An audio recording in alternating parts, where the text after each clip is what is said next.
des cocombes, et puis ils font du fromage, ils le balancent dessus, et puis ça c'est de la salade. Alors j'ai dit, ben oui, on en apprend tous les jours. Hein. Bernard sera renvoyé le lendemain matin sans indemnité. Ces 8 mois au service du milliardaire, le chef cuisinier n'est pas prêt de les oublier. Et tous ceux qui ont travaillé pour Donald Trump le disent. Il peut perdre le contrôle très facilement. Il se fâche, il s'en va, 5 minutes plus tard, il est calme. Toi, tu es toujours en colère. Et si tu lui demandes ce qu'il vient de dire, il ne s'en souvient pas. Un comportement immature qui fait penser à celui d'un enfant. Il y a un propos de Trump qui me semble très juste, c'est lorsqu'il dit qu'il n'a pas grandi, qu'il est toujours l'enfant qu'il était, et que si on l'avait rencontré à 7, 8, 9 ans, on aurait vu le même sale gosse qu'il est aujourd'hui.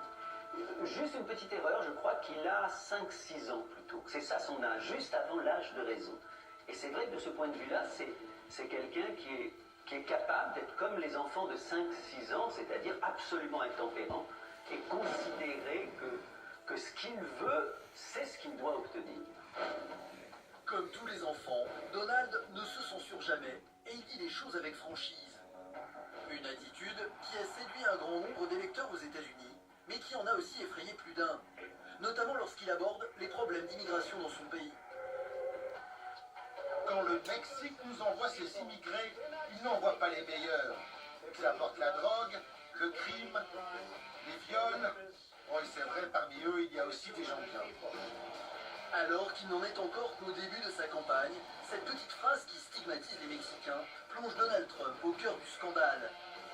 Loin de calmer le jeu, il enfonce le clou avec une idée folle, construire un mur le long de la frontière mexicaine pour empêcher les migrants de passer.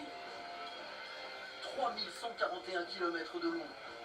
Un projet initié par l'ancien président des États-Unis, George W. Bush.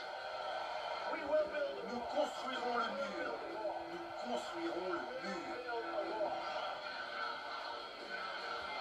Donald renchérit peu de temps après. Cette fois-ci, il s'en prend aux musulmans. Je veux la surveillance de certaines mosquées. Ok? Donald Trump appelle à l'arrêt total et complet de l'entrée des musulmans aux États-Unis. Ces propos racistes font le tour du monde et une partie de l'opinion publique américaine s'enflamme. Du jour au lendemain, Donald est montré du doigt. On ne peut pas bannir des gens à cause de leur religion. J'ai trouvé ça horrible, et je suis bien loin du compte. Dans les faits, il se comporte comme un raciste. Il utilise la rhétorique traditionnelle des fascistes et leur stratégie pour faire passer son message. Entre les pros et les anti-Trump, la guerre est déclarée. Durant ces meetings, des opposants s'invitent pour protester et les dérapages se multiplient. Un événement va particulièrement marquer les esprits. Ce jour-là, un militant qui défend la cause des Noirs américains interrompt le meeting de Donald Trump à plusieurs reprises. Sans ménagement, le candidat républicain demande son évacuation. Sortez-le d'ici. Jetez-le dehors. Pour ses opposants, plus de doute. Donald Trump est raciste. Pourtant, difficile de savoir si le candidat pense réellement tout ce qu'il dit. À Lui, chaque les fois stocks, qu'on mais l'interroge il sur ne le vote sujet, pas. Hein. il